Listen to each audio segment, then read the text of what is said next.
Okay, now we're back to ranking the movies of 1991, and the next one on the list is a little movie called Point Break. Point Break stars Keanu Reeves, Gary Busey, with some bit parts from the likes of John C. McGinley. He's got a bigger role, and Anthony Kiedis, who gets his foot shot out.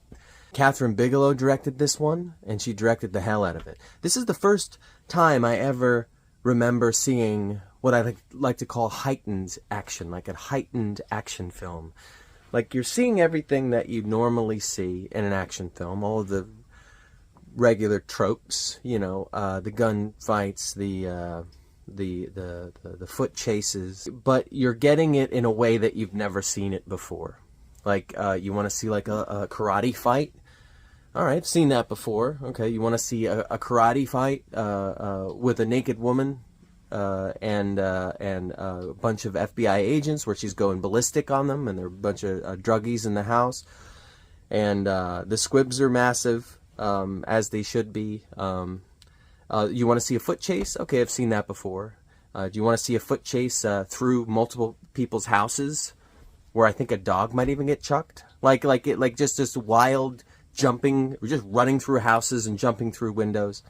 I mean, this is a very acrobatic film. There's a lot of, it's a very physical film. There's a lot of running in interesting ways. There's jumping out of airplanes. There's surfing, and the sports, you know, shots are shot very slickly, and they do them justice. This is a really great movie to look at. It looks very 1991. I just love that feel of a 1991 film. I can't even put my finger on it, but a movie like Ricochet has it, Point Break has it, Basic Instinct even has it. You just know, at least I do, when I see a movie and it's from 1991, I can usually call it out based on the way it looks. That's one thing I love about this year. This was the first action film from Keanu Reeves, and it would surprisingly be one of the most successful things he would do in his career. Actually, the most successful thing.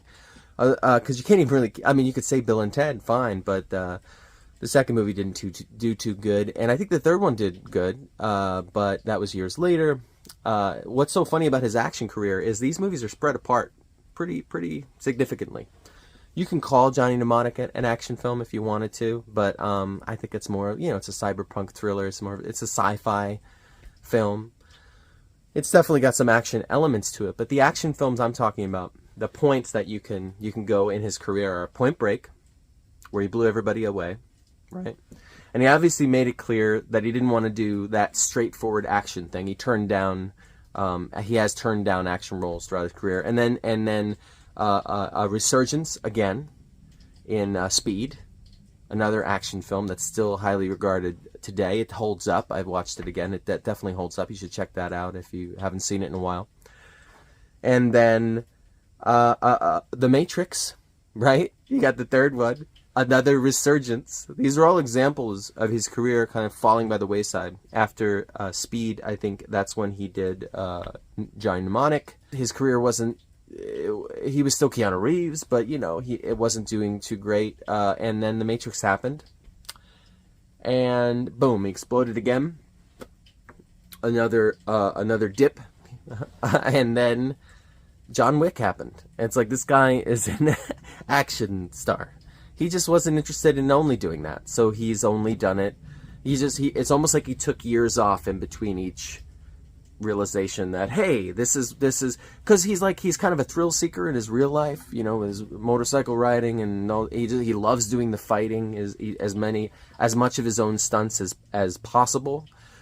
He apparently, when he got the role of Neo in The Matrix, he had just received spinal surgery. He got in a terrible motorcycle accident. And there's the footage of him training when he first started training for The Matrix with the neck brace on, you know, and he had limited, the doctor said he could just do limited things, but he was in it, and he was training. This guy is like kind of fearless, at least it seems that way in terms of physical harm. He puts himself into these movies. He commits in a way, in my opinion, that he doesn't commit in everything. Like, the only dramatic movie that I could say he commits in, that I feel like he commits, like I feel it, other than The Gift, Sam Raimi movie, The Gift, he's amazing in that. And that's like unlike any role he's ever played. But The Devil's Advocate, which some people give him shit for, but I think he is amazing in that movie. And he really holds his own next to Al Pacino in that last act. And just when he's, you know, cradling Charlize Theron, who had just, you know, who was dying, his breakdown is like something I've never seen. And I feel like he just goes there. He really just goes there. And I don't even have a problem with his accent in that movie. And you know, the guy talks like a surfer bro. You know, that's just the way he talks. That's his voice. You can't get rid of it. If you can see beyond that in something like Bram Stoker's Dracula, you can accept like this is Keanu, then his accent isn't any worse than any other white American male actor trying to do a British accent. It's just, it's not spot on, but very few of them are, honestly. I just feel like he's really trying. That's one thing when I think of Keanu, he's really trying, he's giving it his all. And talking about a movie where everybody involved is really giving it their all, even Gary Busey is always wacky. He's wacky in this, he's wacky in Predator 2 that he did a year before this. Everybody is just on in this movie. This movie's ridiculous. It is. It's silly. Johnny Utah is an ex-football player. He's now an FBI agent. It's a kind of a love story. Or maybe a love triangle, you could look at it, between him, Bodhi, played by Patrick Swayze, and Lori Petty. But it's not like an intense like thing like that, but it is like, it's weird. You know, like the whole hot fuzz of it all, like making fun of the homoeroticness of the film or whatever, you know. It's like subtext. It's not in your face. It's not like as apparent. But I think Keanu Reeves' character Johnny Utah in this movie is as seduced by the world of the thrill seeking, of the surfing, of the skydiving, as he is with Bodhi. And I think he's also seduced by Bodhi's philosophy more than, you know, Bodhi himself. I don't know if it's like an attraction as much as it is him admiring the dude. You know what I mean? And but anyway, the movie's absolutely nuts, but it flies by. It's extremely quotable. Should Keanu and everybody else have realized a lot sooner that Bodhi and his buddies were the ex-president's bank robbers? Yes. It's obvious to the audience. It would be obvious to a dog. Yet, for some reason, up until the end, when he decides that he's going to go parachute-free skydiving with them after they've obviously already seen his face and his cover is blown, there's a lot of plot holes in this movie. But that's not the point, is it? The point is that Kathryn Bigelow knows how to direct an action film. My favorite movies of hers are this, Strange Days. This and Strange Days I go back and forth with. You know, her stuff in a later career, it's just not my thing. I like this. This is my place. This is where I live. This, Strange Days. I love Near Dark. Yeah, what can you say other than that about Point Break? I mean, first of all, check it out if you haven't seen it. This movie is amazing. I even enjoy the soundtrack. That could be a nostalgic thing.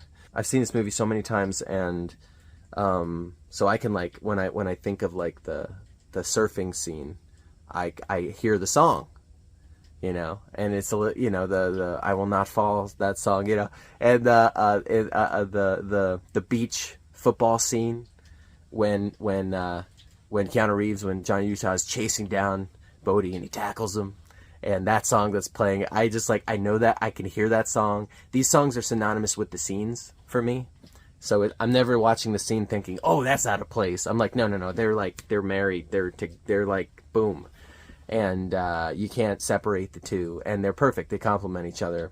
I mean, that scene's great. And then he tackles him. He was like, and his buddies are freaking out. And he's like, oh, calm down. Do you know who this is? And then that's how he says, this is Johnny Utah. He's like, so it's like there's an admiration of the two. The two admire each other. Like Bodhi admires Utah, and Utah admires Bodhi, which is what makes it so compelling. But yeah, of course, I will just mention that Fast and the Furious later on, riding the coattails of Point Break, flat out copying the general premise and swapping out the surfing for the car racing.